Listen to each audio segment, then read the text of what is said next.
والعافية بالله رب العالمين خصوصا وألف هذا الكتاب في ليلة أسود ليلة أحمد صلى الله الرحيم شارع على الصدور شراب الزحاف سعد الله ونبوته وعلى آله وأصحابه وذريته المفروع الموصول وغفر الله رحمه الله تعالى له الفاتحة. أعوذ بالله من الشيطان الرجيم بسم الله الرحمن الرحيم الحمد لله رب العالمين الرحمن الرحيم مالك يوم الدين إياك نعبد وإياك نستعين اهدنا الصراط المستقيم صراط الذين أنعمت عليهم غير المغضوب عليهم ولا الضالين آمين. Langsung awal kalau tidak salah ini masuk yang ayat 185. A'udzubillahi minasyaitonir rajim. Syahrul Ramadan allazi unzila fihi al-Qur'an. Syahrul Ramadan. Jadi kalau ada makna di dalam kita lihat Ramadan sudah, kalau kata masih sudah ya. Syahrul Ramadan utawi bulan Ramadan iku allazi unzila iku allazi kang den turunaken ing dalem Ramadan al-Qur'an Al-Qur'an itu diturunkan, yang dimaksudkan di sini Al-Qur'an ketika diturunkan dari Lauh Mahfuz ke langit pertama. Jadi pas bulan Ramadan, kalau kita kenal dengan, kita peringati dengan nuzulul Quran adalah turunnya Al-Quran dari Lauh Mahfuz ke bumi, ke langit pertama. Sekaligus pada bulan Ramadan juga turunnya ayat pertama. Karena Al-Quran sendiri turun kepada Rasulullah itu selama kurang lebih 23 tahun. Ayat ini lebih cenderung di allazi unzila fihil Qur'an, pada bulan Ramadan itulah Al-Quran diturunkan ke langit pertama. Nah, Al-Quran itu fungsinya hudan, salah satu fungsinya hudan hale dadi pitutur linnasi maring menungso. Kalau nggak salah dulu pernah kita bahas, nanti kita bahas bahwasanya hudan itu petunjuk, sama kurang lebih sama dengan rambu-rambu lalu lintas dan sebagainya. Al-Quran ini petunjuk, rambu, ada lampu, ada dilarang berhenti, kita ikuti atau tidak, tapi itu terserah kita. Maka banyak orang yang tidak mendapatkan hudan ini, hudan dilala, ada hudan dilala, ada hudan inayah. Hudan yang dimaksud adalah petunjuk seperti rambu lalu lintas. Ini Al-Quran memberikan batasan-batasan. Di sini Pak dilarang berhenti. Di sini kalau kita ikuti insya Allah selamat. Tapi kalau kita tidak ikuti, kemungkinan besar, bahkan hampir pasti bisa jadi kesasar. Petunjuk lingkungan sampai belok kiri. Yowis, pingin nang Surabaya, gak percaya ambek rambu, menunjukkan rambu naik lurus. Kalau mau ke Surabaya ingat jalan tol lurus atau belok kanan, sampai gak peduli yang tak belok kiri. Kosong besok boleh jalan dulu ya gak nyampe. Buddha itu betul. Linnasi, maka bahasanya di sini linnasi maring manusia, semua manusia. Dalam Al-Quran ini ada petunjuk-petunjuk yang bahkan tidak hanya orang Islam yang bisa mengambil manfaat. Dalam Al-Quran banyak orang ahli sains itu menggali yang ada di dalam Al-Quran untuk ilmu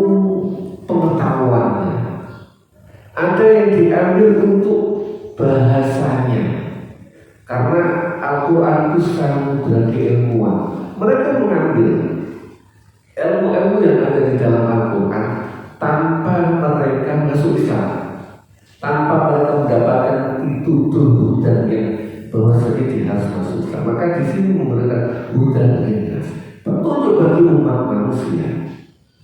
Wa bayyinatin minal huda, wa bayyinatin dan keterangan minal huda dari petunjuk ini lebih dalam. Ada keterangan-keterangan dari petunjuk tersebut. Wa furqan lan pembeda. Dalam Al-Quran ada yang langsung sebenarnya jelas antara hak dan batil. Ini namanya furqan. Itu bukan hanya ini faedahnya Al-Quran. Banyak orang ini, banyak orang memberikan statement Al-Quran kok. Al-Quran itu untuk difahami. Ono wong maca gak paham apa oleh faedah tentang Al-Quran. Apalagi mau sampai bahas-bahas mati diwajah Al-Quran kok paham. Maka ada sebuah kisah yang menarik ketika hal yang sama ditanyakan kepada orang tua, kakek-kakek, mbah, sampai yang mulai di Quran terus, kok gak paham, ono faedahnya. Sama kakek tersebut, gini loh, aku gak perlu makan-makan. Kamu ambil sampai ngerti tanda itu jenis engklek, ngerti engklek untuk ngambawa ikan. Ditambah itu engklek yang kalau ikannya ditaruh airnya biar netes. Kamu bawa engklek ini, ngambil air langsung dibawa ke sini. Putune bingung, bah, iki engklek bah. Kan iso duduk bah, wis tak lakono, cukup. Maka putu itu langsung ngambil air dari sungai, dibawa sampai ke rumahnya mbak itu. Dia benar nggak dapat air sama sekali.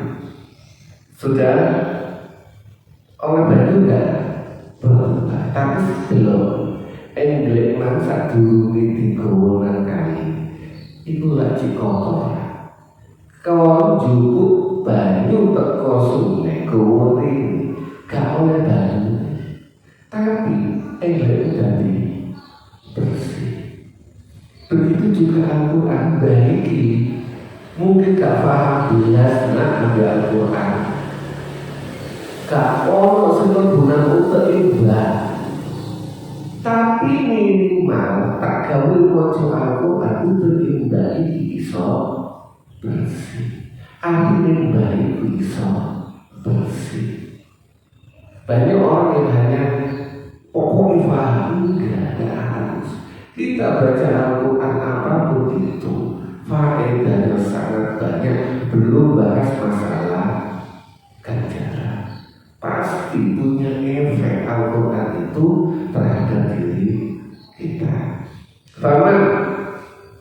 Taman kok utang sapane wong iku syahidah yang saya sokoman minkum saking sira kabeh asyhara ing bulan Ramadan. Syahidah ini kalau dalam tafsir riwayat dimaknani hadir. Barang sapa sing hadir pas waktu itu alias bukan musafir, faliyasu mongko becik poso sapa madu ing syahar. Sapa wong pas waktu iku gak lunga mlebu bulan Ramadan maka harus puasa. Waman utal sapanimu iku karena ono sokoman iku manidon rono awal safari utawa ing atase perjalanan faidatun monggo utawi ngitung min ayyamin ukhra saking pira-pira dina kang liyane. Yuridu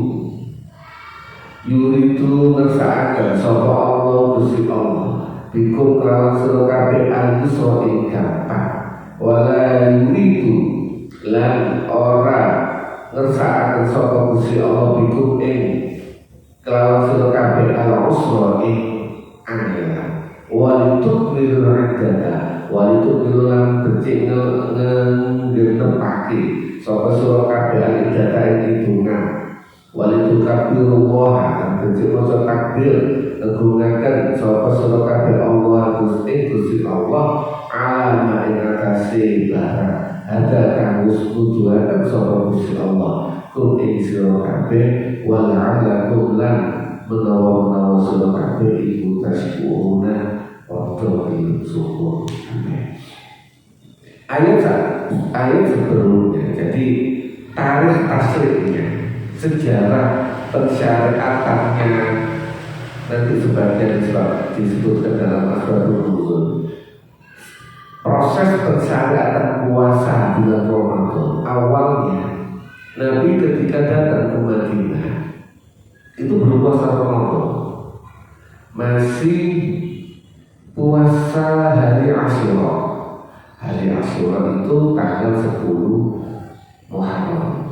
Orang Yahudi puasa bulan 10 Muharram, itu wajibnya. Lalu Nabi ketika melihat orang Yahudi puasa bulan Muharram, dan Nabi bertanya, poso apa ini hari Asyura di mana Nabi Musa diselamatkan. Banyak riwayat akhirnya, wah berarti Islam lebih kalian menyebutkan dalam umat Islam lebih berhak untuk puasa pada bulan Asyura, pada hari Asyura. Tapi agar tidak sama dengan orang Yahudi, maka ditambahi bulan tanggal 9-nya atau tanggal 11. Kalau bisa bulan itu dulu. Jadi dulu bulan puasa hari Asyura itu wajib. Baru setelah disyariatkan syahrul Ramadan allazi unzila ayyaman ma'dudat, hari-hari tertentu, dan inilah disebutkan bahwa bulan wajib puasa di bulan Ramadan.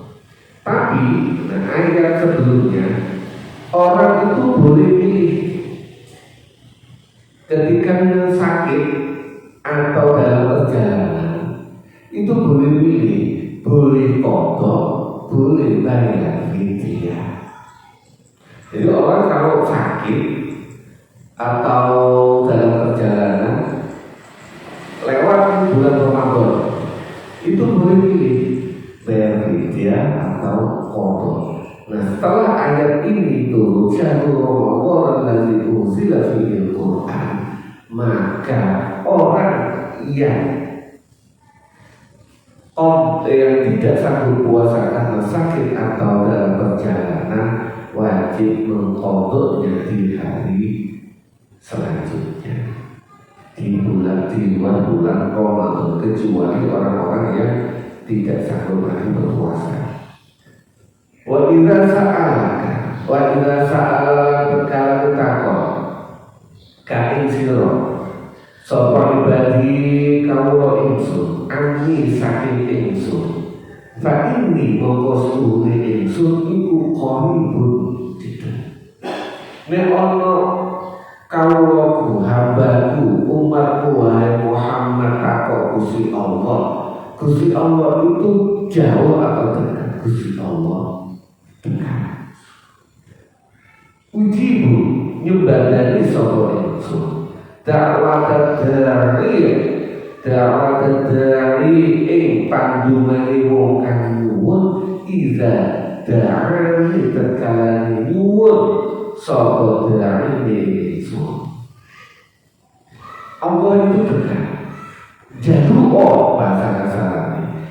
Gusti Allah itu nyembadani sapa wae sing jaluk, tapi terkadang jaluk itu jaluk, mintalah. Jangan sombong, gak gelem nyuwun nang Gusti Allah. Dan Allah Maha Dekat. Artinya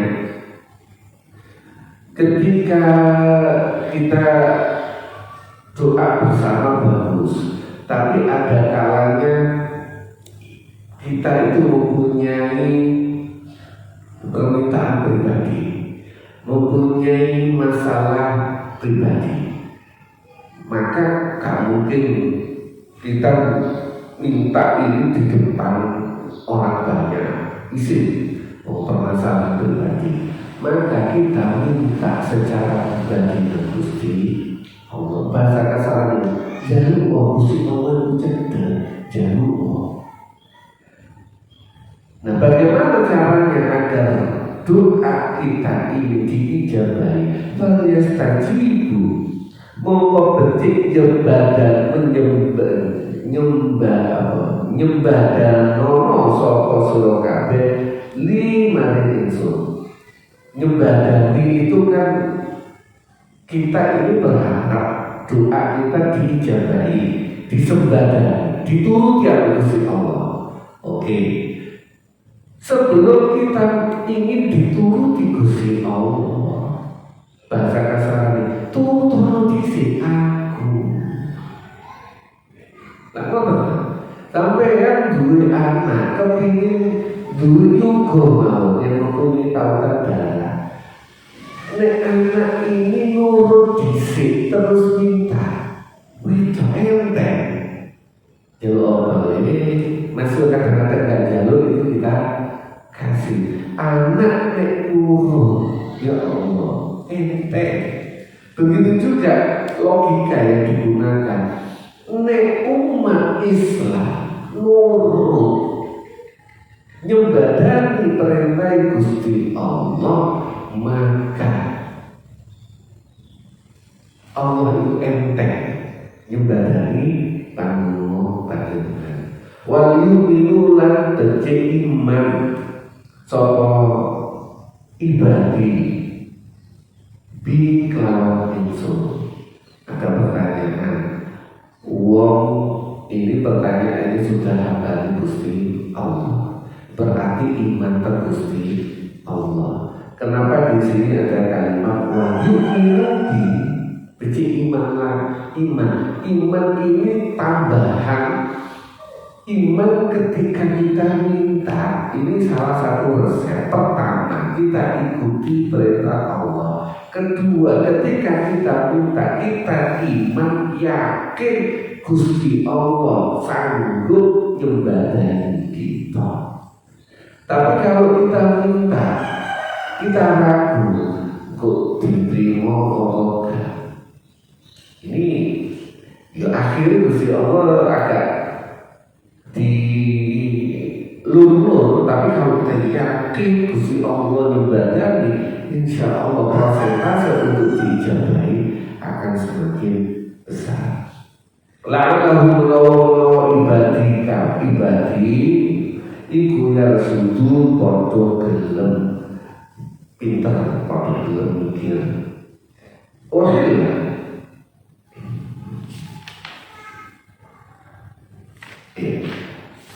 Uhilla dan halalaken laku maring sira kabeh laila taswiyami ing dalem bengine bulan Ramadan apa arrafatu jima atau berhubungan badan ila nisaikum maring bojo sira kabeh. Hunna utawi nisaikum iku libasun pakaian laku maring sira kabeh. Wa antum lan utawi sira kabeh iku libasun pakaian lahunna maring nisaikum. Alima ngerti sapa Allah Gusti Allah. Nah, coba arrofasu ini belum gimana. Arrofasu maknanya arrofasu itu nopo. Arrofasu itu secara bahasa itu al-jima'u berhubungan badan wa dawa'ihi lan pira-pira pendorongé pendorongé jima. Rofas itu maknanya berhubungan badan dan warming up-nya dan sebagainya. Waqad ju'ila lan teman-teman dadekaken apa akrofasu kinayatan ing kinayah tembung anil jimai saking makna berhubungan badan fi qouli ta'ala dalam dawuh Gusti Allah Ta'ala uhilla lakum lailata syiyami akhrafatu ila nisaikum tambihan krono ngiringaken ila jawazi du'aihinna maring wenani ngajak wong wadon ila zalika maring mengkono jina wa mukalamatihin lan ngomongi wong wadon fihi ing dalem zina. Wa aslu rofas lan utawi asal rofas itu qaulul fahsy. Asal kata nama rofas itu qaul makna rofas itu qaulul fahsy, omongan jember, omongan jorok, miso dan sebagainya. Pokoknya ngomong sing elek dalam artian apa bahasanya, ngomong urusan jeroan. Summa kunia mengkonduri dan dinaya akan bihi lawan kofas an jimai saking jima. Nanti sebab dulu sulit terangkan atau tidak.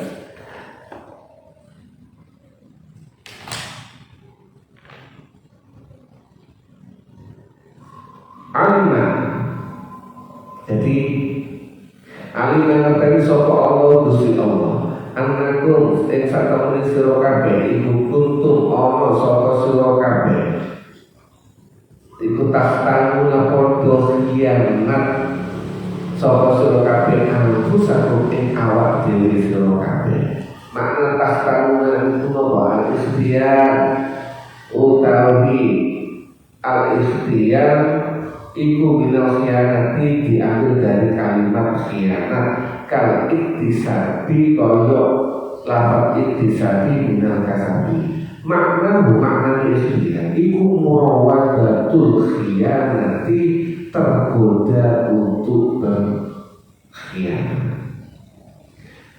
Makna ikhtiyar dalam taharruk syahwatil insan lil wuqu'i fil khianat, tergeraknya syahwat manusia untuk jatuh dalam khianat. Belum khianat, belum, tapi tergoda untuk khianat. Jadi sebelum ayat ini turun, wahilla lakum lailata syiyam rafathu, orang itu boleh puasa siang mulai pagi subuh sampai maghrib. Setelah maghrib boleh makan, tapi nggak boleh berhubungan badan. Dia mau awal-awal puasa ngomong lebih yang Arab, mungkin dari Indonesia sih sakit. Yang Arab ini ku mulai, makanya bahasa ikhtiar mulai geratul di dalam hati itu. Abote gak mangan gak apa, tapi urusan ini bermasalah. Maka Allah annakum tahfadun, Gusti Allah ngerti awakmu gak kuat pingin melanggar ini, dulu gak boleh. Baru laku dan halalakan manusia kabeh akrofasu, berhubungan badan. Bahkan bahasa kasaran gak usah ada orang itu sakit gak tahan, gak perlu ngajak langsung. Ini akrofasu ada orang ini artinya ngajak pun boleh.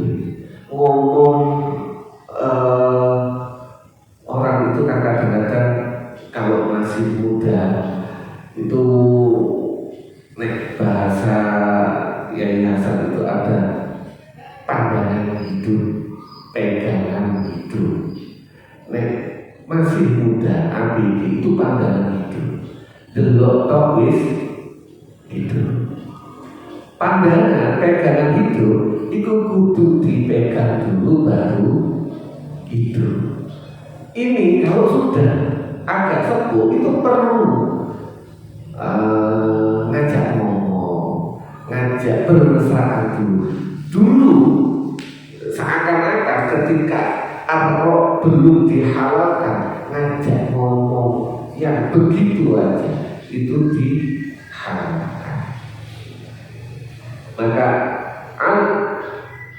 tahtanuna podo terdorong kiamat sapa sira kabeh anfusakum ing awak dhewe sira kabeh bataba mongko nrimo tobat sapa Gusti Allah alaikum ing atas sira kabeh wa lan memaafkan ngapura sapa Gusti Allah angkum saking sira kabeh fal mongko utawi saiki basyuhuna bergaulono sapa sira kabeh guna ing bisa iku waqtahu lan golek sapa sira kabeh ma'ibana kata bakang mus majibaken sapa Allah Gusti Allah laku man sira kabeh wa kulan sapa sira kabeh wasrobu lan ngumbiyo hatta yatabayyana sampai jelas laku maring sira kabeh apa al khaitu benar al abyadu kang putih minal khaiti saking benar al aswadi kang ireng minal fajri bayan saking fajar. Boleh dulu gak boleh ada batasan boleh makan awal sebelum ayat ini.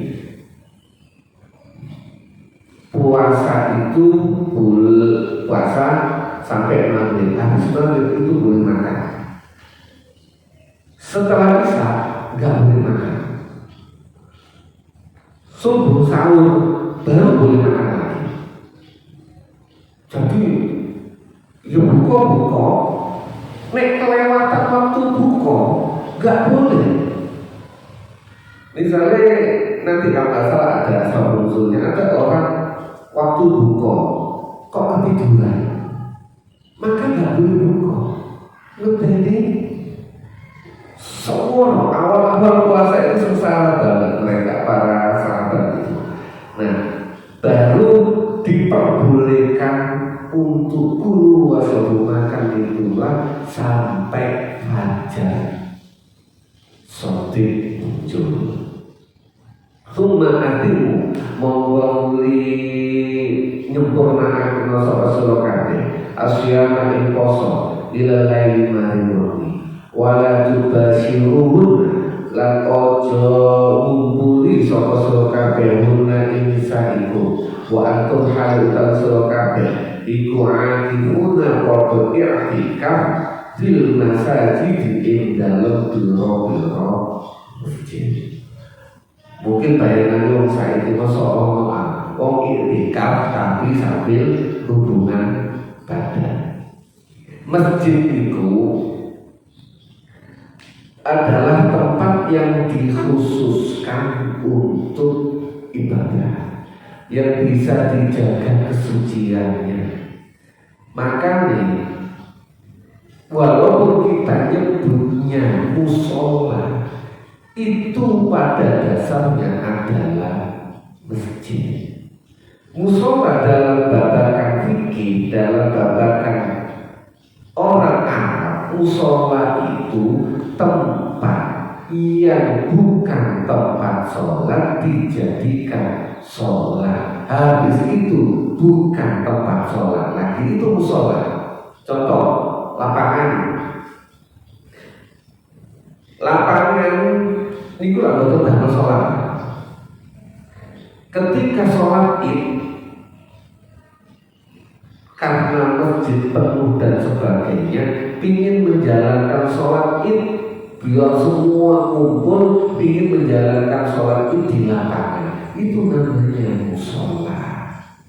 bukan masjid. Nggak boleh sholat tahiyatul masjid di situ karena itu bukan masjid.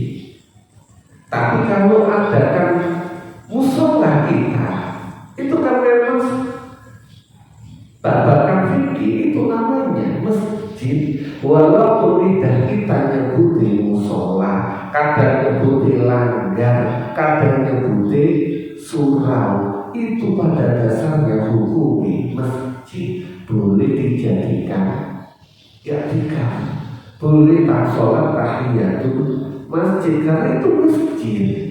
Kalau kita lihat dengan di luar negeri, emang Indonesia tok ono bahasa musola surau langgar. Sampai kalau ke luar negeri, ke bandara misalnya, bandara luar negeri, pasti tulisannya masjid.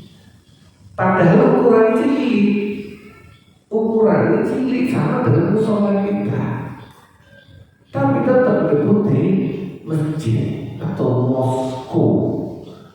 Itu masjid sama. Kita musola, misalnya ada musola mana, itu boleh dipakai i'tikaf karena kita khususkan untuk ibadah. Beda sama musola yang memang kamar. Ini dulu Ustadz Z itu kamarnya sebelahan dengan masjid. Asalnya dunia ini jadi kamar, tapi karena masjid musola pondok itu nggak nampung, maka kamar ini pas waktu sholat 5 waktu dialihfungsikan menjadi bagian dari musola. Maka itu tidak dinamakan masjid, tetap jadi musola, tidak bisa i'tikaf di situ. Nah, ini contoh. Dari zaman para sahabat, zaman Nabi, masjid itu nyambung. Setiap kamar Nabi itu punya kamar nyambung dengan masjid. Kamarnya Siti Aisyah yang sekarang jadi makamnya Nabi itu nyambung dengan masjid, punya pintu khusus buat Nabi. Dari kamarnya Siti Aisyah, dari kamarnya Siti Hafsah, sahabat pun begitu. Jadi kanan kiri masjid itu kayak bundaran. Itu dalam nih para sahabat, terutama sahabat utama Nabi dan dalam Rasulullah. Munggowo dalam tanda kutip i'tikaf ngelakoni motor itu masih mungkin, tapi nggak boleh. Contoh dalam sebuah riwayat, Nabi itu i'tikaf di masjid.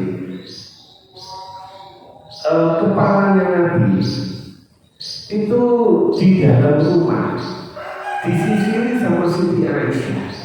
Itu boleh. Jadi Nabi itu, Siti Aisyah itu kan di antara istri-istri Nabi yang paling manja, paling itu senang nyisiri rambutnya Nabi. Maka Nabi itu di dalam masjid, rambut Nabi ini disisiri sama Siti Aisyah. Dan itu boleh, karena hanya cuma sisiran. Yang nggak boleh ini wala tubasyiruhunna wa antum aakifuna masjid. Tilka utawi iku hududullah. Aturane pelanggaran Gusti Allah. Fala taqrabu moko aja nyedeki sapa-sapa kabeh. Ha ing hududullah. Kadzalika mengkono iku kabeh dibagi nerangake sapa Allah Gusti Allah. Ayat iki pira-pira ayat Gusti Allah dinasi maring manusa la'allahu menawa anas itu ya takuna podo gelem takwa kabeh. Angkifuna makna angkifuna apa? Angkifuna al-hukum wal i'tikaf asluhu utawi asali i'tikaf iku al-luzumu netepi wa fi syar'ilan dalam syarat huwa i'tikaf iku al-musu meneng fil masjid di dalam masjid til ibadah di mana ibadah biniyatil qurban lawan niat pepahat ibadah lillahi maring Gusti Allah. Ketika kita Allah panjenengan sedaya hadir ke masjid ini niku satu iktikaf lebih antum lagi agar dinilai sebagai ibadah. Kita lihat awal itu yang bisa dinilai ta'ala. Jadi walaupun ini lah terdalami tetap di masjid, kita diam di sini ngawas itu lah ibadah. Maka itu juga bagian dari iktikaf. Jadi double. Insya Allah kalau ngawas ke masjid niku ganjaran double. Ganjaran ngawas asal, ganjaran iktikaf asal. Hududullah, al-hudud utawi hudud iku jamu haddin jama'i lafal haq wal haq fil lughati dalam bahasa iku al-man'u larangan. Qala dawu sapa az-Zujaj Imam Zujaj al-hudud utawi hudud iku mana akan nyegah sapa Allah Gusti Allah min mukhalafatiha saking mulayani hudud pada yajuzu mongko ora oleh apa mujawazan Tuhan ngelanggar hudud pada saat Gusti Allah ini garis ojo cedek-cedek. Contoh misalnya wala taqrabu zina, ojo cedek-cedek nanti zina. Artinya yang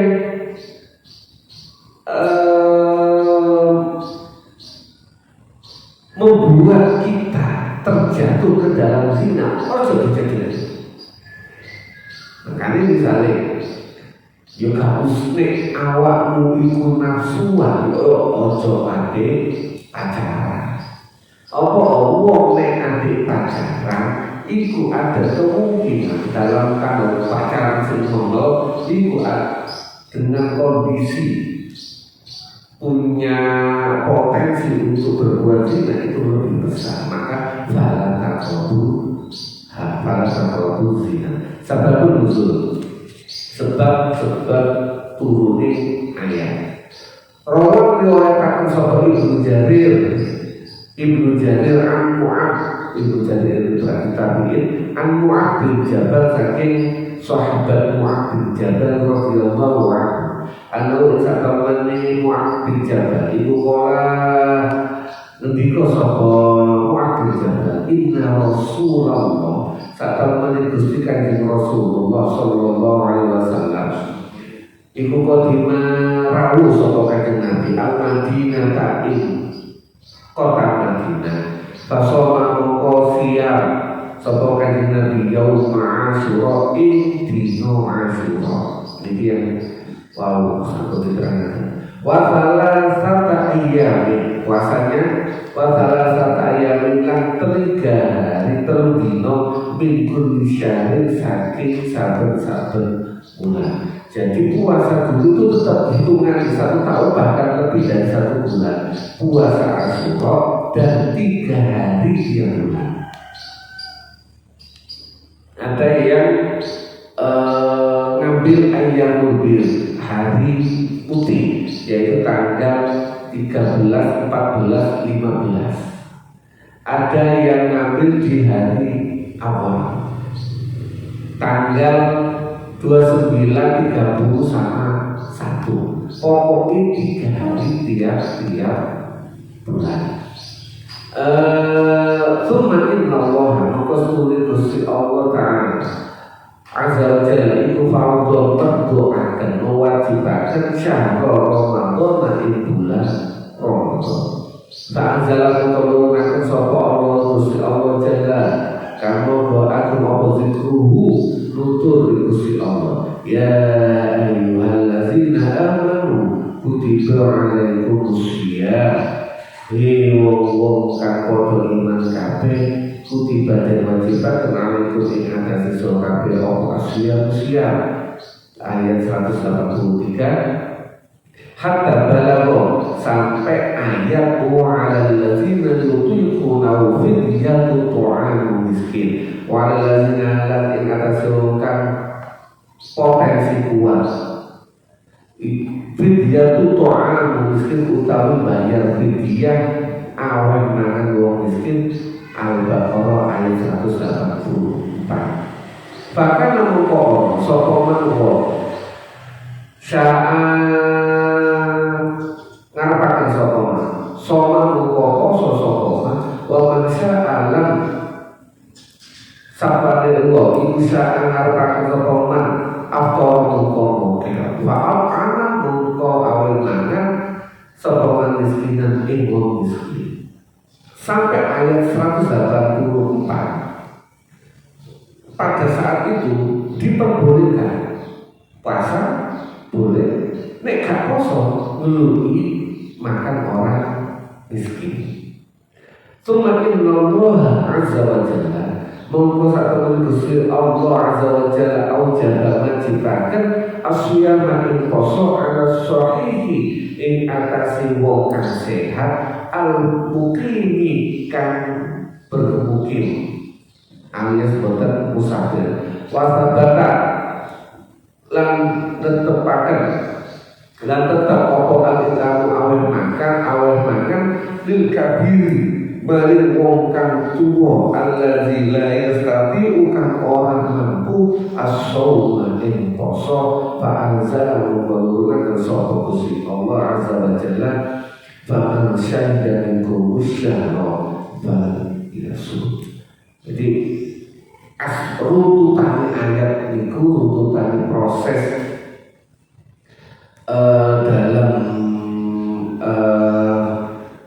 dalam jadi proses berpuasa. Gusti Allah itu ketika memberikan larangan atau perintah itu step by step, tadarruj, nggak langsung. Wong mek misale wong gak tau poso langsung dikongkon poso sakulan penuh glutung gak kuat. Orang misalnya sama dengan ketika orang biasa di kalangan waktu itu orang terbiasa minum khamar, lepas dari kecanduan minum khamar, dia biasa minum minuman lepas langsung gak mungkin. Sama dengan orang yang ingin lepas dari narkoba, itu hampir dalam tanda kutip gak mungkin, karena sudah kecanduan, sudah mendarah daging. Maka agar bisa lepas dari itu, Al-Quran menggunakan proses namanya step by step, tadarruj. Pertama, khamar misalnya, ya khamar itu lebih lelek. Sama dengan itu puasa itu bulan Asyura, enggak 1 bulan penuh, jadi orang enteng. Habis itu tambah 3 hari, tapi kan masih gak beruntun, masih enak. Habis poso seminggu leren, seger naik puasa lagi, enteng.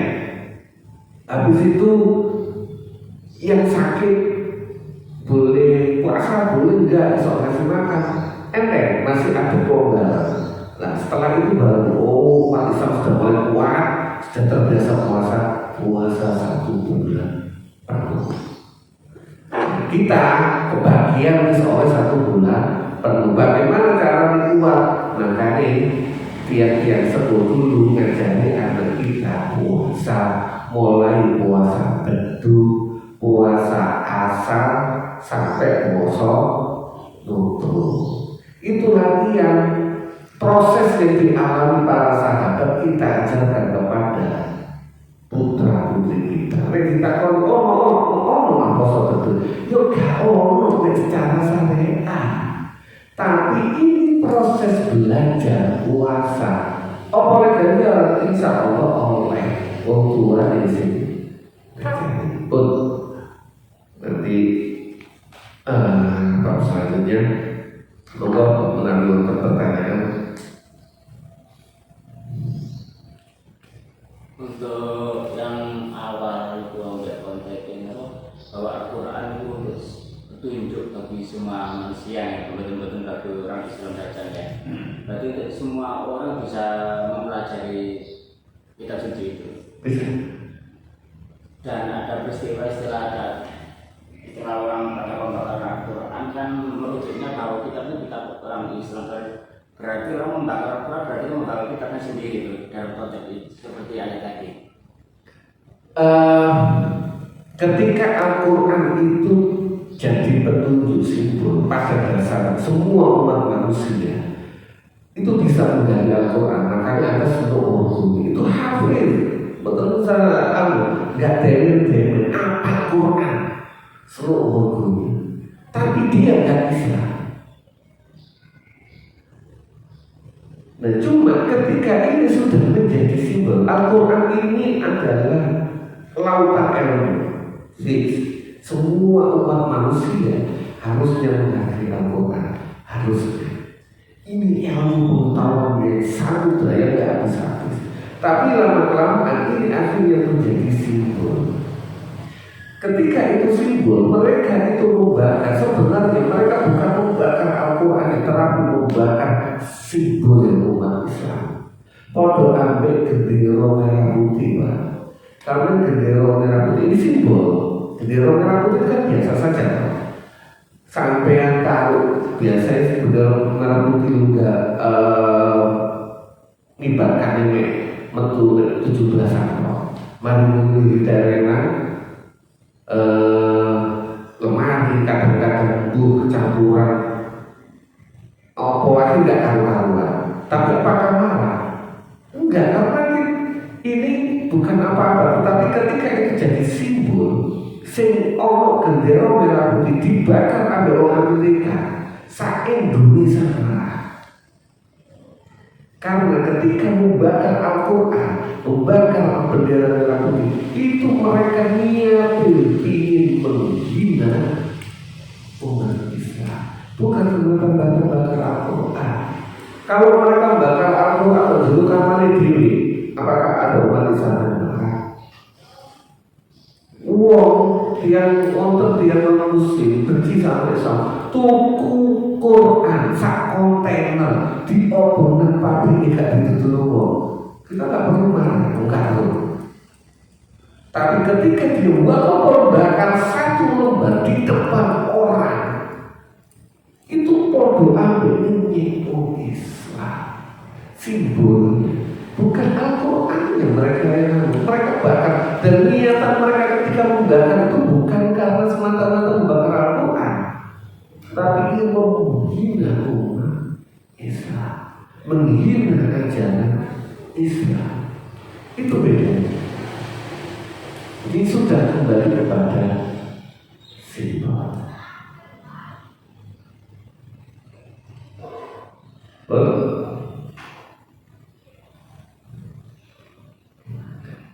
Nanti dilengkapi sama saja saya belum. Akhirnya akan kalam dengan topik yang Assalamualaikum warahmatullahi wabarakatuh.